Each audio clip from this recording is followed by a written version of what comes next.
Have you ever felt invisible? What happens when the person who promised to love you forever discards you for a shinier model, convinced you were nothing more than a stepping stone? For 7 years, Clare Holloway was that stepping stone for her ambitious husband, Damian. He called her his quiet harbour, his support system, and then he called her dowdy, uninspired, and left her for a woman he could show off. Tonight, he's walking into the city's most exclusive gala with his mistress on his arm, ready to claim his place among the elite. But he's about to discover that the woman he threw away was never a stepping stone. She was the entire mountain. Stay with us for a story of devastating betrayal, hidden power, and the epic downfall of a man who fatally underestimated the woman he scorned. The silence in their minimalist steel and glass apartment was the loudest sound Clare had ever heard. It was a cavernous, echoing thing that swallowed the gentle hum of the sub-zero fridge and the distant moan of Manhattan traffic. For 7 years, she had curated this silence, polished it, and presented it to her husband, Damian Archer, as a gift upon his return from the battlefield of Wall Street. It was his sanctuary, his quiet harbour, as he so often called her, a place to recharge before the next conquest. But tonight, the harbour was being decommissioned, its lighthouse extinguished with a few callous words. "It's not that I don't love you, Clare," Damian had said, his back to her as he adjusted the knot of his Brioni tie in the reflection of the floor-to-ceiling window. The city lights glittered behind him like a crown he was about to claim. "I do. I always will, in a way. You've been essential." Essential. The word landed like a stone in her gut. Not cherished, not beloved. Essential. Like a good accountant or a reliable car. She stood by the kitchen island, her hands gripping the cold marble edge. She was still wearing the simple grey cashmere sweater and jeans she'd had on when she was planning his dinner. A braised short rib recipe that took 6 hours. A perfect meal he would not be eating. Then why, Damian? If this isn't about love, what is it about? He finally turned, his face a mask of regret so practiced it looked genuine.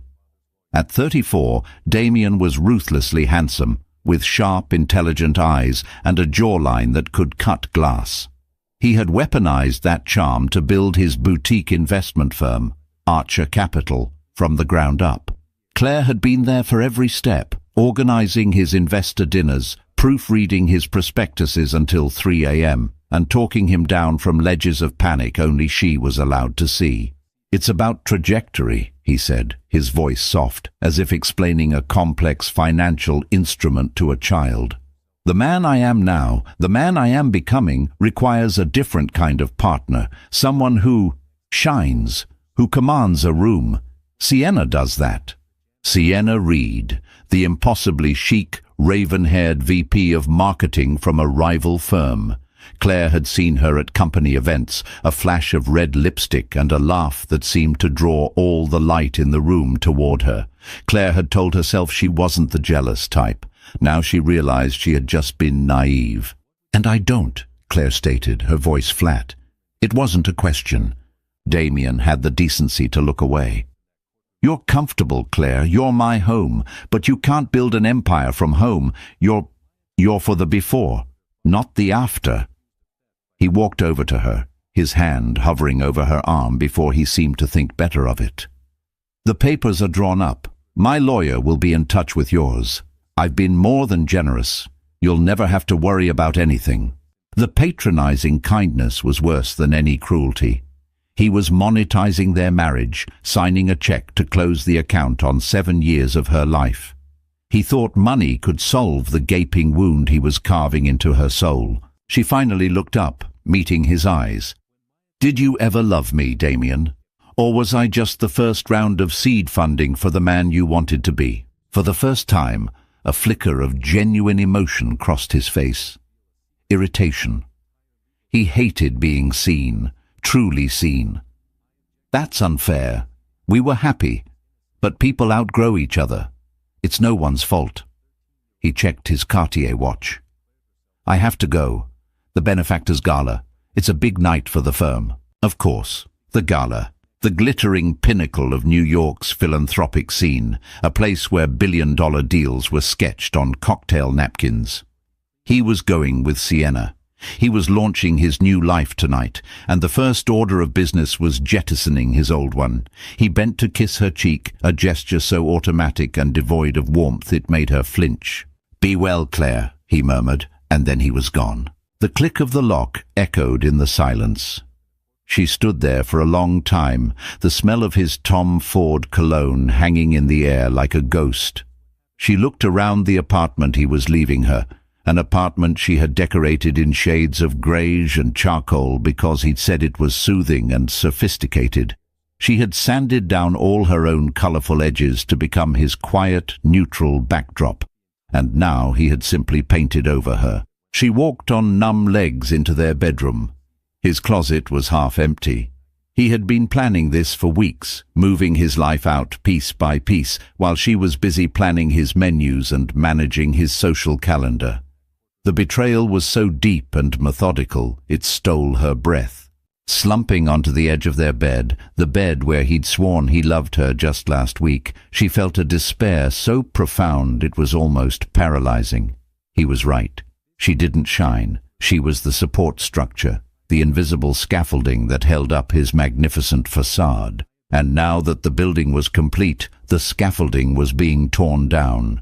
Who was she without him? She had poured so much of herself into the vessel of his ambition that she wasn't sure what was left. Her phone buzzed on the nightstand. She ignored it. It buzzed again, insistent. With a sigh, she picked it up. A number she didn't recognize, but the area code was familiar. Reluctantly, she answered. "Claire?" a crisp, professional voice asked. "This is Jonathan from Mr. Sterling's office." Her breath hitched. Mr. Sterling, her father. "Yes, he's been trying to reach you. He asked me to convey a message. He said, and I quote, 'The storm has passed. It's time to come home.'" Tears, hot and sudden, pricked her eyes. She hadn't spoken to her father, Arthur Sterling, in over a year. He had never approved of Damian, calling him a man with a hollow core. Their last conversation had been a terrible argument, with Clare defending her husband, her life, her choices. Her father had warned her that Damian saw her as a convenience, not a partner. She had called him a cynical old man. "He also said to tell you," Jonathan continued, his tone softening slightly, "that your seat on the board is waiting and your dress for the benefactor's gala has arrived." Claire's heart hammered against her ribs. The benefactor's gala. Tonight. "And Clare?" Jonathan added. "He said to remember who you are." She hung up the phone, the words echoing in the crushing silence. Remember who you are. For 7 years she had been Mrs. Damian Archer, a dowdy, supportive wife who organized dinner parties and wore sensible shoes. But before that, she was Clare Sterling. And the Sterlings didn't just attend galas. They owned the rooms they walked into. A slow, cold fury began to replace the despair. Damian thought he was launching his empire tonight. He thought he had discarded his quiet, unremarkable wife for a woman who could light up a room. He had no idea. He was about to walk into the very center of her world. And she wasn't just going to shine, she was going to burn it all down. The Grand Hall of the Metropolitan Museum of Art was a universe of its own, a swirling galaxy of diamonds, couture, and ambition. Power wasn't just displayed here, it was performed. Damian Archer moved through the crowd with the practiced ease of a man who knew he belonged. With Sienna Reed on his arm, he felt invincible. She was a vision in a crimson, backless gown, her laughter like music, drawing gazes from every corner of the room. This, he thought with a surge of satisfaction, was what a partner should be. An asset. A reflection of his own brilliance. "Darling, that's Ronan Hastings over there," Sienna murmured, her red lacquered nails gently squeezing his arm. "He controls the largest tech fund in the valley. We need a word with him." "All in good time," Damian said, smiling graciously at a passing acquaintance. "Tonight is about cementing our presence. We're not here to chase. We're here to be courted. He felt a profound sense of rightness, of destiny unfolding. Leaving Clare had been a necessary amputation. It was painful, yes, but it was to save the whole. He pictured her in their old apartment, probably curled up with a book, nursing a cup of tea. Predictable, safe, utterly devoid of the electricity that crackled in this room. He felt a pang, not of guilt, but of pity. She just wasn't built for this world. He and Sienna found their table near the front, a prime piece of real estate that had cost his firm $250,000. It was an investment in perception. He was Damian Archer, the man of the moment, and this was his coronation. He accepted a glass of champagne from a passing waiter, the crystal cool against his fingers. Everything was perfect. And then the atmosphere in the hall shifted. It began as a subtle murmur near the grand entrance, a ripple of whispers that grew into a wave of hushed excitement. Heads turned, conversations lulled. Damian followed the collective gaze, mildly annoyed at the interruption. A politician, perhaps? A reclusive celebrity? Then he saw her. For a moment, his brain refused to process the image.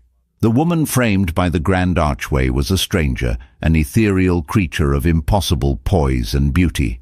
She wore a gown of deep sapphire silk that seemed to drink the light, cascading around her figure in a way that was both elegant and fiercely sensual. Around her neck was a collar of sapphires and diamonds, so magnificent they looked like captured stars. The famous sterling sapphires, a set he'd only ever seen in photos from history books. Her honey-blonde hair, which Clare always wore in a simple, sensible bun, was styled in soft, glamorous waves that fell over one shoulder. Her face, the face he knew so intimately, was transformed. The subtle makeup highlighted the sharp intelligence in her blue eyes and the resolute curve of her mouth. She wasn't smiling.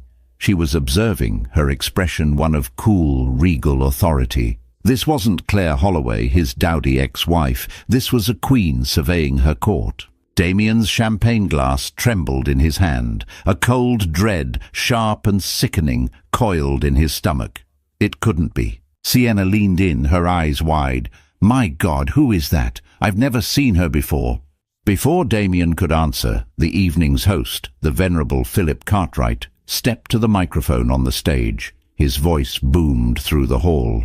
"Ladies and gentlemen, we are so honored to have with us tonight a representative from one of our most generous and long-standing patrons. A family whose commitment to the arts has shaped the cultural landscape of this city for a century." A spotlight found the woman at the entrance. She didn't flinch. She simply tilted her chin, her gaze sweeping across the room, across the sea of stunned faces, until it found his. Her eyes held his for a single, devastating second. There was no pain in them, no anger, just a terrifying, glacial calm. Philip Cartwright beamed. "It is my distinct pleasure to announce the creation of the new Sterling Wing for Contemporary Art, made possible by a landmark endowment. Please join me in welcoming the newest member of the Sterling Global Holdings Board of Directors, Ms. Clare Sterling." The name hit Damian like a physical blow. Sterling. The room erupted in applause. The name Sterling was legend in New York. It was old money, real power, a dynasty that operated in a stratosphere so high Damian could only dream of reaching it. Arthur Sterling was a kingmaker, a titan of industry who could make or break fortunes with a single phone call. And Clare was his daughter. The realization crashed over him, a tidal wave of horrific understanding, her quiet trips to visit her father upstate, her simple, unbranded clothing, her utter lack of interest in the trappings of wealth he so desperately craved. It hadn't been a lack of sophistication, it had been the complete, unadulterated confidence of someone who had never needed to prove a thing. She wasn't just from money. She was from the kind of money that didn't need to be spoken of. He had called her dowdy. He had called her simple. He had pitied her. He, a man who clawed his way into a world she was born to rule. "Sterling?" Sienna breathed beside him, her voice barely a whisper. She was staring at Clare, then back at Damian, the pieces clicking into place in her sharp mind. The colour drained from her face. "You were married to Clare Sterling?" Damian couldn't speak. His throat was tight, his blood roaring in his ears. He watched, paralysed, as Arthur Sterling himself emerged from the wings, a lion of a man with a shock of white hair and eyes as blue and sharp as his daughter's. He offered Clare his arm, and together they moved through the room. The crowd parted for them like the Red Sea. They weren't just guests, they were royalty. Clare didn't look at him again. She didn't have to. Every step she took was a judgment. Every deferential nod she received from men Damian had spent years trying to impress was a nail in his coffin. He hadn't just divorced his wife. He had, with his own breathtaking arrogance, severed his connection to a source of power he never even knew he had. He had traded a goddess for a glittering trinket. The woman he had called his quiet harbour had just revealed herself to be the entire unforgiving ocean. And he was nothing but a fool in a sinking boat.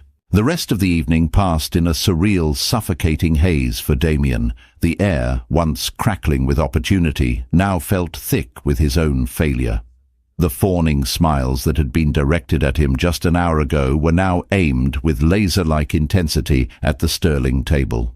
He and Sienna sat in a bubble of stunned silence, the lavish floral centerpiece between them feeling like a funeral wreath. He watched Clare. He couldn't stop. He observed her as one might study a predator, trying to understand its nature now that it had revealed its teeth. She was a natural. She moved from conversation to conversation with an effortless grace, her smile warm but measured, her handshake firm. She spoke with Ronan Hastings, the tech titan who listened with rapt attention. She shared a quiet laugh with the mayor. She was not playing a part. She was inhabiting a role she was born for, one she had merely kept in storage for 7 years. For him, the psychological torment of that realization was exquisite. He had chided her for not being more ambitious, for not wanting to build an empire with him. It was like criticizing the sun for not trying harder to be bright. Her world, her empire, had been there all along, patient and silent, waiting for her to return. "You have to go talk to her," Sienna hissed, her voice a low, urgent tremor. The shock had worn off, replaced by a cold, pragmatic fear. Her association with Damian, which hours ago was a rocket ship, was now a liability. "Fix this, Damian." "Fix this?" he shot back, his voice ragged. "How exactly? Do you have any idea who her father is? Arthur Sterling could have my firm delisted with a phone call before his dessert arrives." "Then you should have thought of that before you paraded me in here after leaving his daughter," she snapped, her carefully constructed composure cracking. "You told me she was a nobody, a sweet, simple girl from a middle-class family." "That's what I thought she was," he insisted, rubbing his temples. A vicious headache was beginning to pound behind his eyes. "She never said a word, 7 years, and not one word." That was the most galling part. The sheer, magnificent discipline of her deception. Or was it just her reality? He had been so blinded by his own narrative, so convinced of his superiority, that he had never bothered to look deeper. He saw a plain brown wrapper and never imagined it might contain the crown jewels. Finally, inevitably, their paths crossed.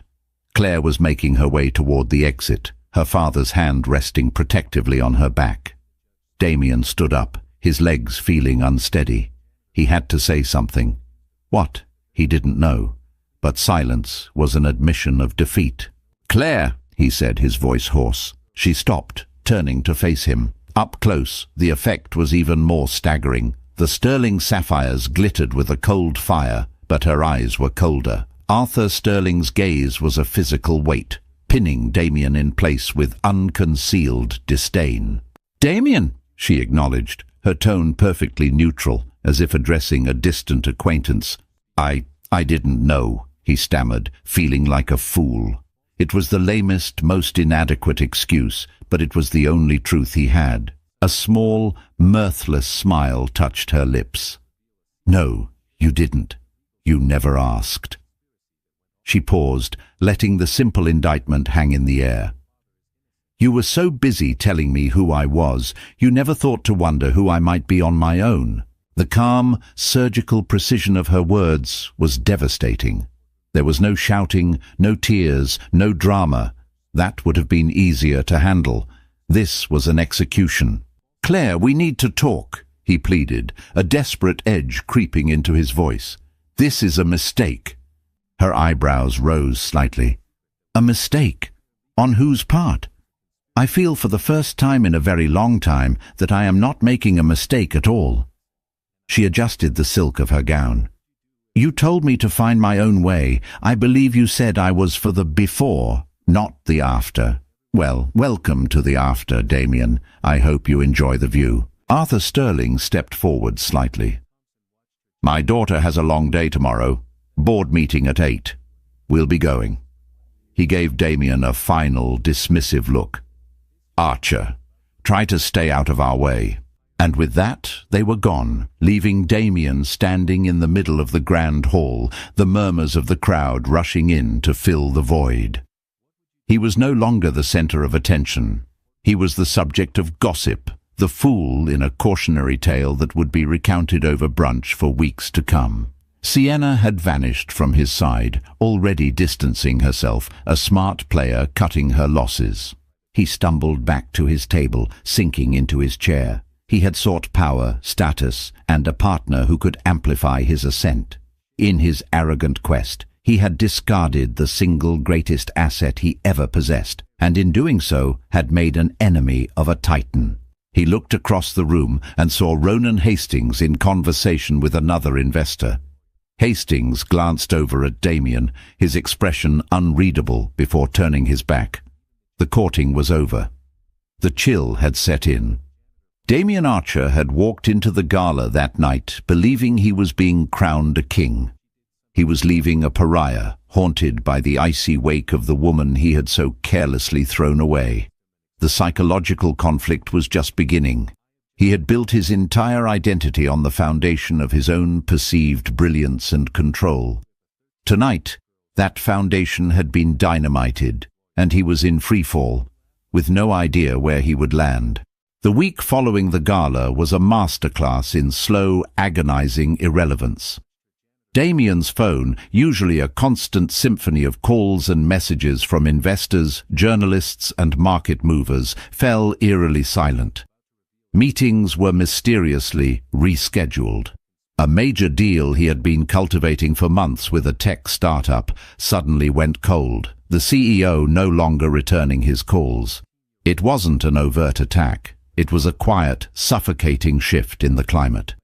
The air around Archer Capital had become toxic.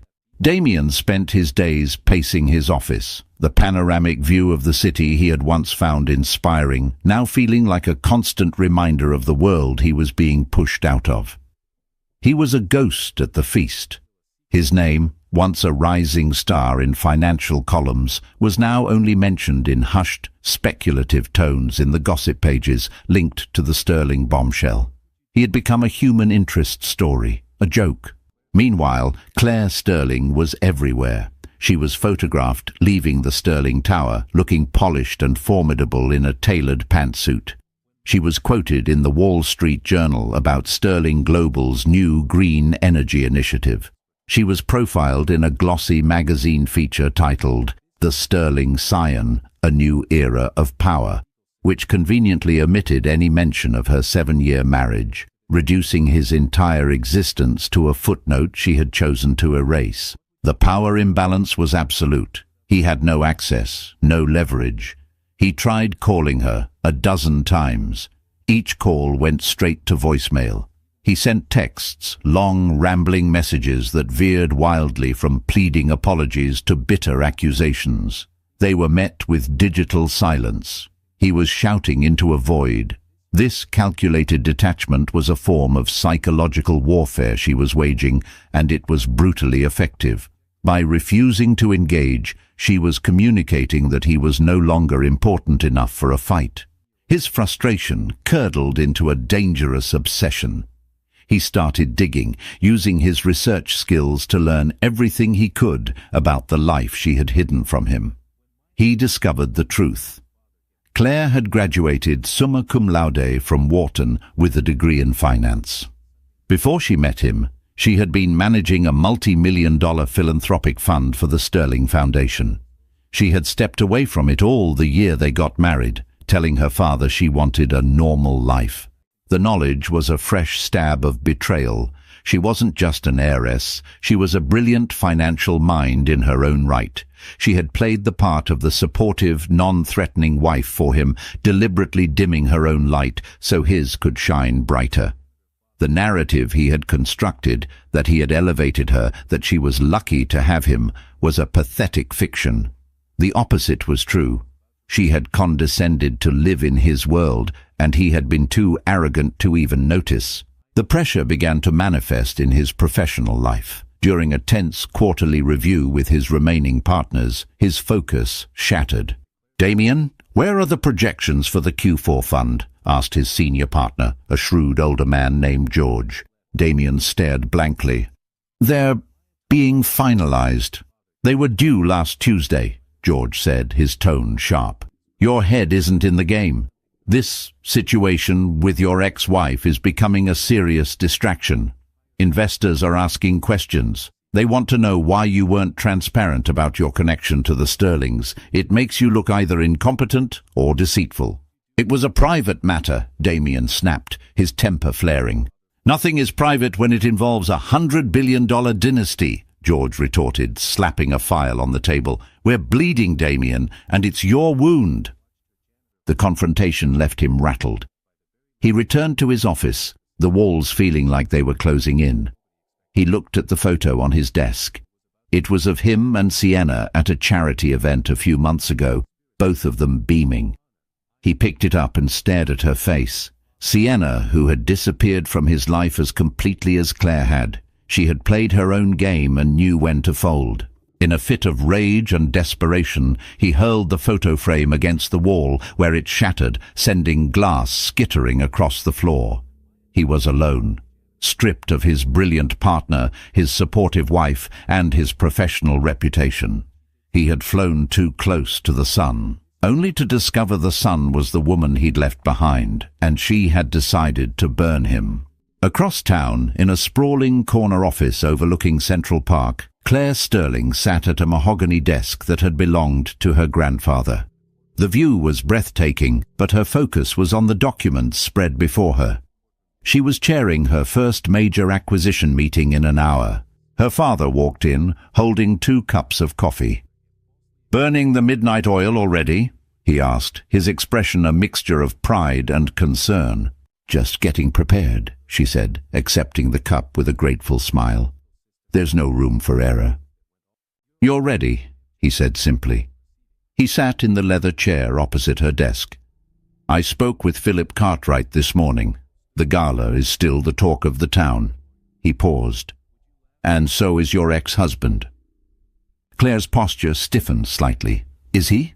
"His firm is struggling. Word is, he's become volatile, unreliable." Arthur watched her carefully. "This is the part of the game you were always hesitant about, Clare. The consequences, the fallout." She looked out the window at the vast, glittering expanse of the city. "He made his choices, Dad. He wanted a partner who could command a room. He just didn't realize I could command one he wasn't invited into." Her voice was steady, but inside, a quiet war was being waged.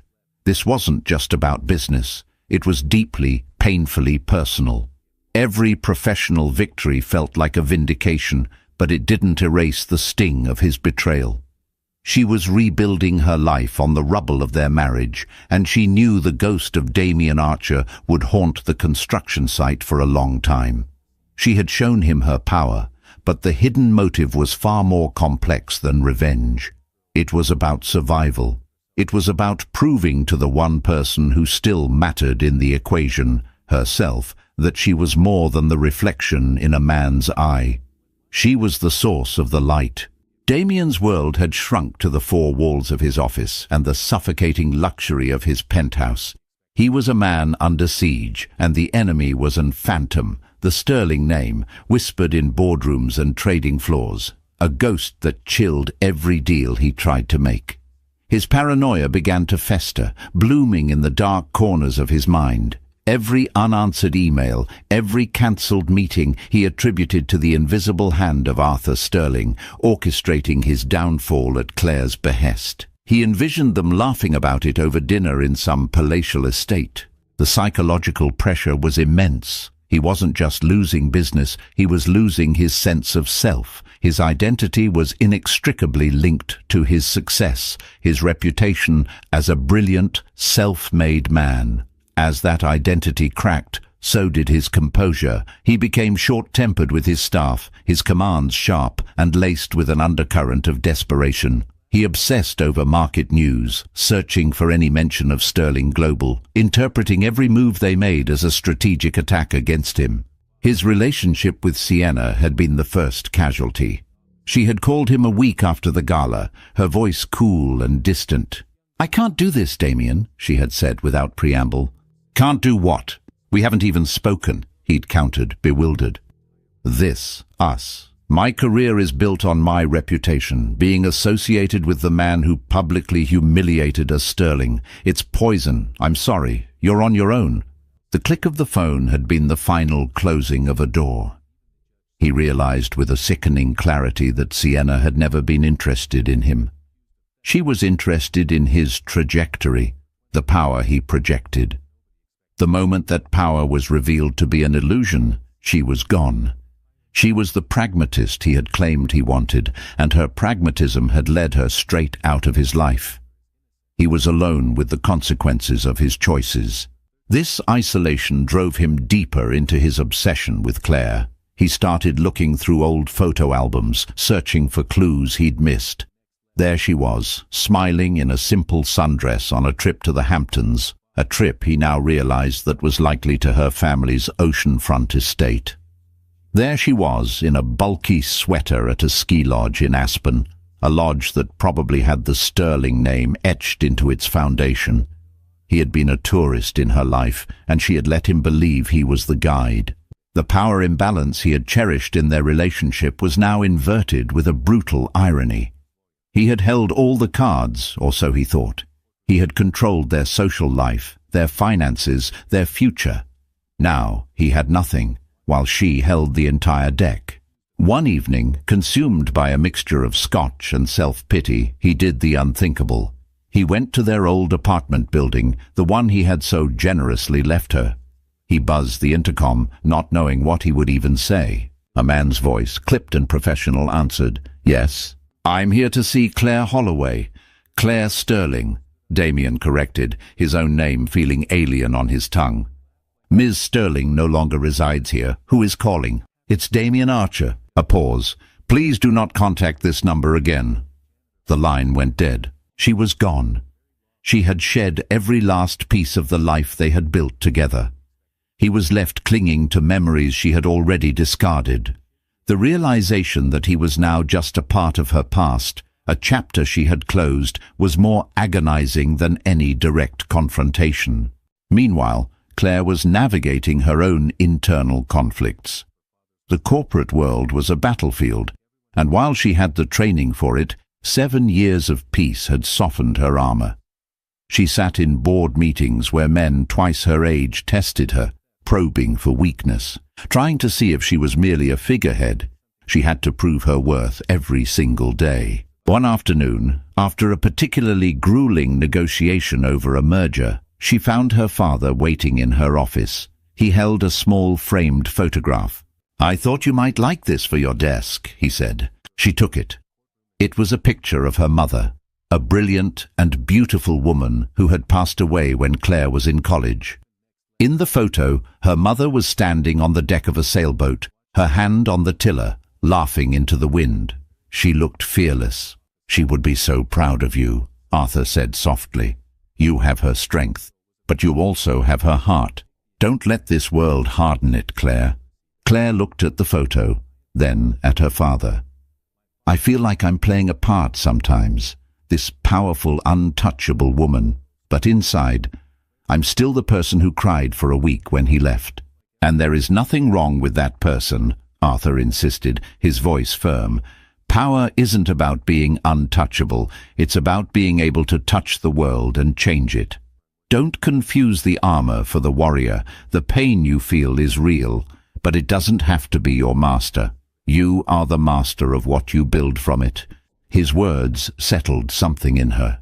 She wasn't just reacting to Damian anymore. She was acting for herself, for her family's legacy, for the future she wanted to create. The hidden motive wasn't revenge, it was reclamation. She was reclaiming her name, her intellect, and her spirit. She placed the photo of her mother on her desk, a silent promise. She would be strong, yes, but she would not lose her heart. She would win this war, but she would do it on her own terms, without becoming the kind of person who had broken her in the first place. The cracks in Damian's armor were of his own making, but she was determined that the scars on hers would become a map to a stronger future. Damian's descent accelerated. Archer Capital was hemorrhaging investors. His partners, led by George, staged a coup of sorts, forcing him to take a leave of absence to sort out his personal affairs.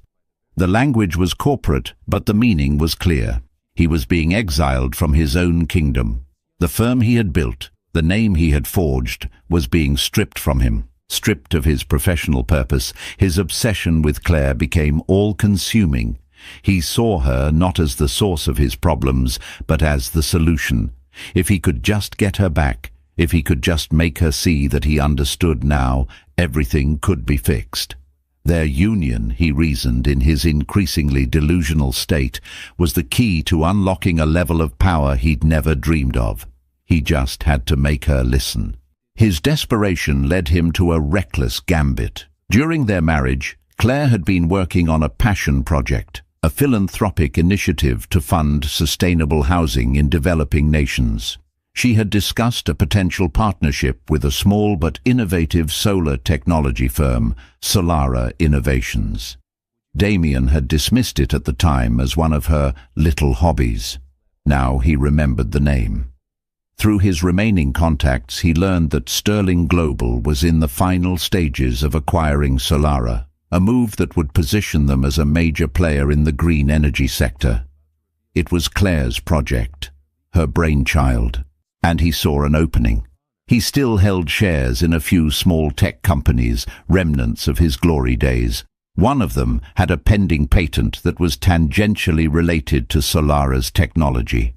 It was a minor asset, almost worthless on its own.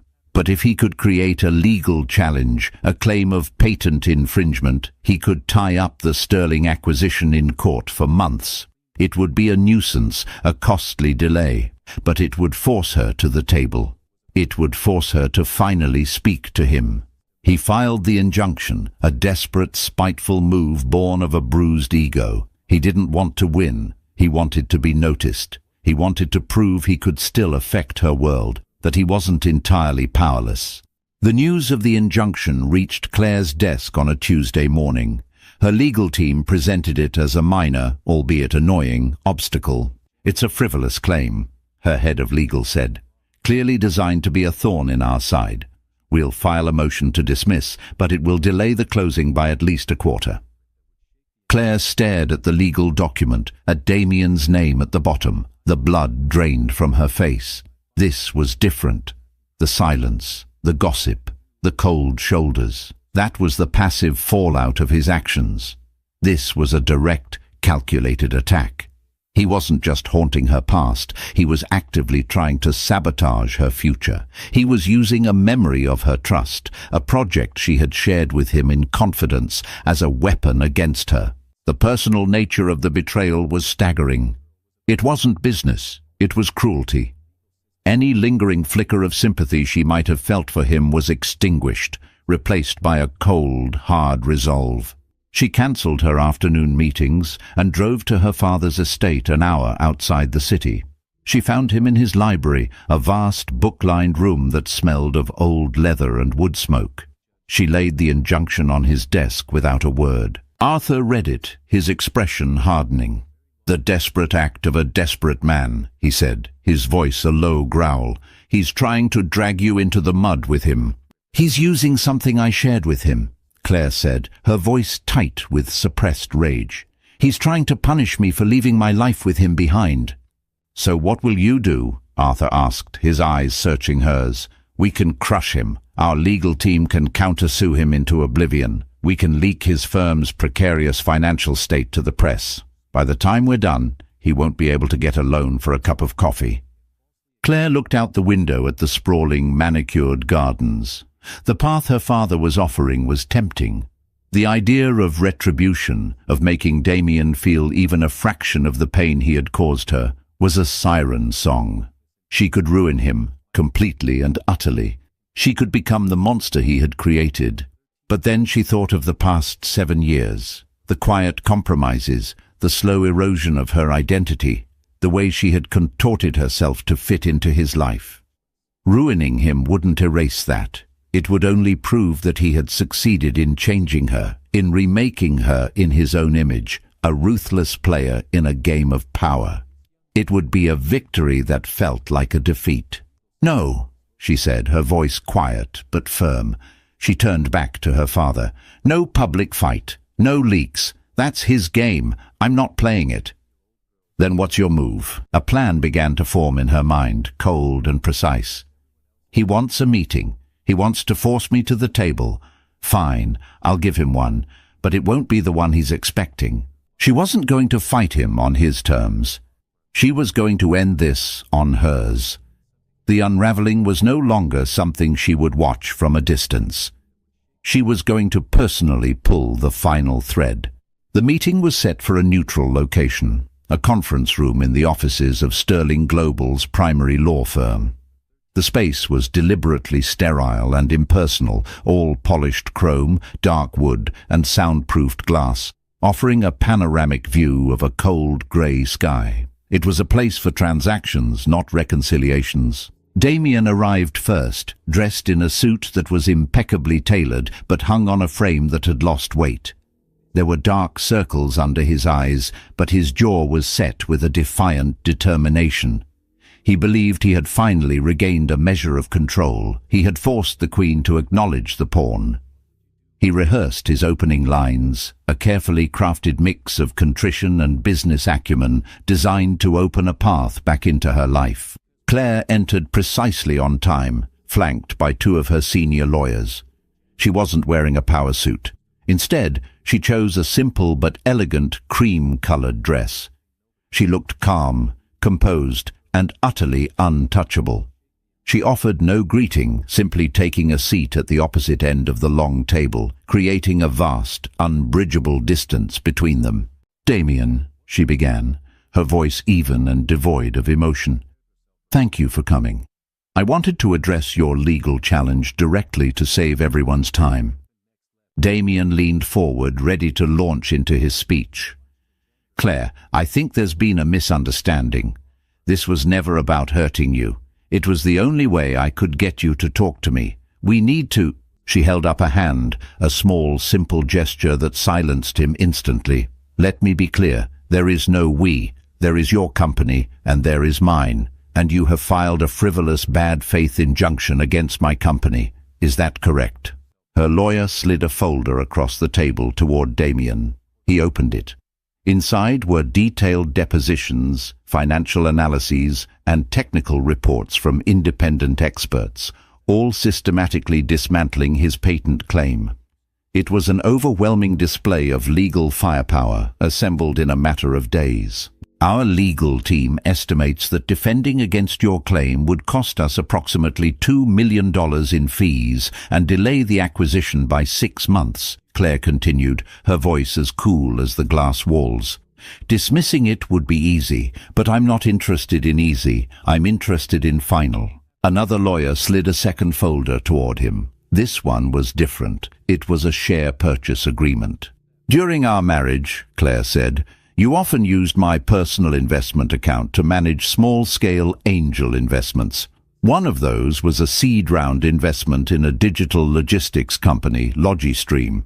You put in $50,000. I believe you called it a flyer." Damian stared at her, confused. What does that have to do with anything? Logistream was just acquired by Amazon, Clare said flatly. That $50,000 investment, which remained in an account under my name, is now worth approximately $28 million. The air left Damian's lungs. He had completely forgotten about it. A small investment made years ago, a footnote in his portfolio, now a staggering windfall. Her windfall. You have two options, Damian, Clare stated, leaning forward slightly, her eyes locking onto his. Option A. You proceed with your injunction. We will countersue you not only for legal fees, but for damages related to the delay. We will subpoena every financial record from Archer Capital. We will expose the precarious state of your firm and your own professional misconduct. You will be ruined, publicly and permanently. By the time we are done, you will be bankrupt. She paused, letting the weight of the threat settle in the silent room. Or option B, she continued, her voice dropping to a near whisper. You sign this document which immediately withdraws your lawsuit. In exchange, I will sign this one. She slid a cashier's check across the table. It was made out to him. The amount was $5 million. Damian stared at the check, then back at her, his mind reeling. What is this? It is your share, Clare said. 28 million is a life-changing amount of money. I don't need it, but you do. The 5 million is a gesture of finality. It is the price for you to disappear from my life. You take the money, you drop the suit, and you never, ever contact me or my family again. This is the last transaction we will ever have. This was her choice. This was her redemption, not vengeance, not destruction. A clean, cold, corporate buyout of his presence in her life. She was giving him an exit, a way to survive, but on the absolute condition that he vanish. It was a gesture of immense power and, in its own strange way, immense grace. She would not become him. She would not destroy for the sake of it. She would simply erase him. Damian looked at the check, then at the mountain of legal documents that promised his annihilation. He looked at Clare's face, searching for any flicker of the woman he once knew, the quiet, accommodating girl who had adored him. He found none. He was looking at Clare Sterling, and she was closing an account. Slowly, his hand trembling, he picked up a pen and signed the withdrawal document. He had walked in thinking he was a player in the game. He now understood he was just a piece being moved off the board. Clare took the signed paper, stood up, and walked to the door without a backward glance. Her lawyer pushed the check toward Damian.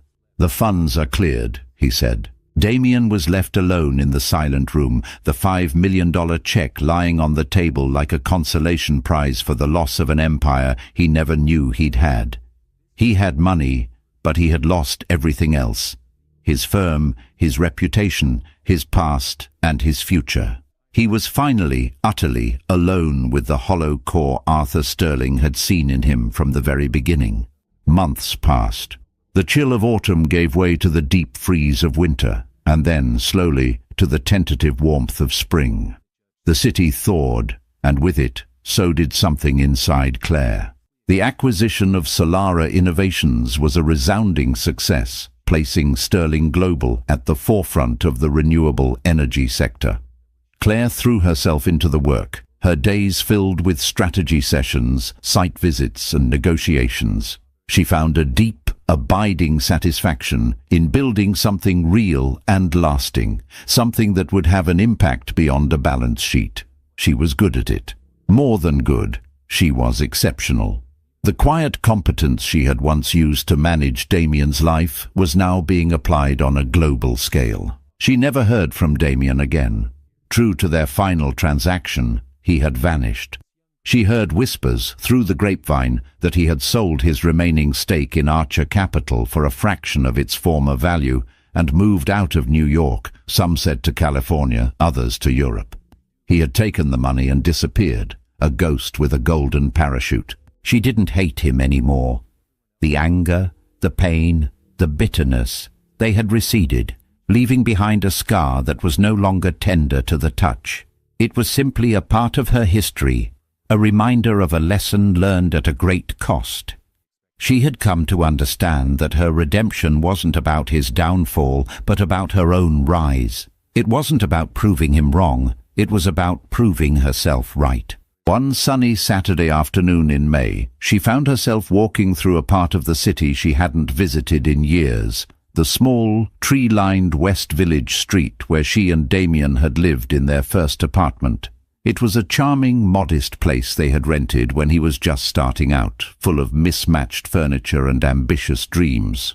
She stood across the street, looking up at the window of what was once their living room. She remembered nights spent on the floor with takeout containers, mapping out his business plan on napkins. She remembered his excitement, his drive, and yes, his love. It had been real in its own way before it was corroded by ambition and insecurity. She felt a sense of peace, a quiet acceptance of the past. That young woman who had lived in that apartment, so full of hope and willing to sacrifice everything for the man she loved, was not a fool. She was just a different version of the woman she was today. She had needed to lose herself completely to finally, truly find herself. A young couple walked out of the building, laughing, their hands intertwined. Clare smiled. She felt no envy, no sadness, just a quiet sense of detachment, that life was a photograph in an album she no longer needed to open. She turned away from the building and continued her walk, her destination a small, independent art gallery a few blocks away. It was the kind of place she had always loved, but that Damian had found unimpressive. Inside, the gallery was bright and airy, filled with the vibrant, challenging work of emerging artists. She moved through the space not as Clare Sterling, the heiress, or as a member of the board, but just as Clare. She felt a lightness she hadn't felt in years. She wasn't performing, she wasn't negotiating, she was simply being. In the final room, a large canvas caught her eye. It was an abstract piece, a swirl of deep blues, fiery oranges, and at the very center, a resilient, brilliant splash of gold shining through the chaos. It was titled simply, Horizon. She stood before it for a long time, captivated. It was a painting of a storm, but also of the dawn that follows. It was about wreckage, but more than that, it was about what you build afterward. She bought the painting. As she walked out of the gallery and into the warm afternoon sun, she felt the last of the shadows recede. Damian had taken her past, but in doing so, he had given her back her future, a future that was unwritten, a horizon that was vast and open and entirely her own. She was not defined by the man who left her, nor by the name she had inherited. She was defined by the choices she made now. And for the first time, she felt utterly, completely, and gloriously free. And so Clare Sterling walked back into the sunlight, not as a woman scorned, but as a woman reborn. She proved that the greatest power isn't about revenge, it's about reclamation. It's about remembering who you were before the world told you who you should be. What did you think of Clare's final move? Was it true redemption, or should she have taken Damian for everything he had? Let us know your thoughts in the comments below. If you were moved by this story of strength and transformation, please give this video a like and share it with someone who needs a reminder of their own power. Don't forget to subscribe and hit the notification bell so you won't miss our next story. Thank you for watching.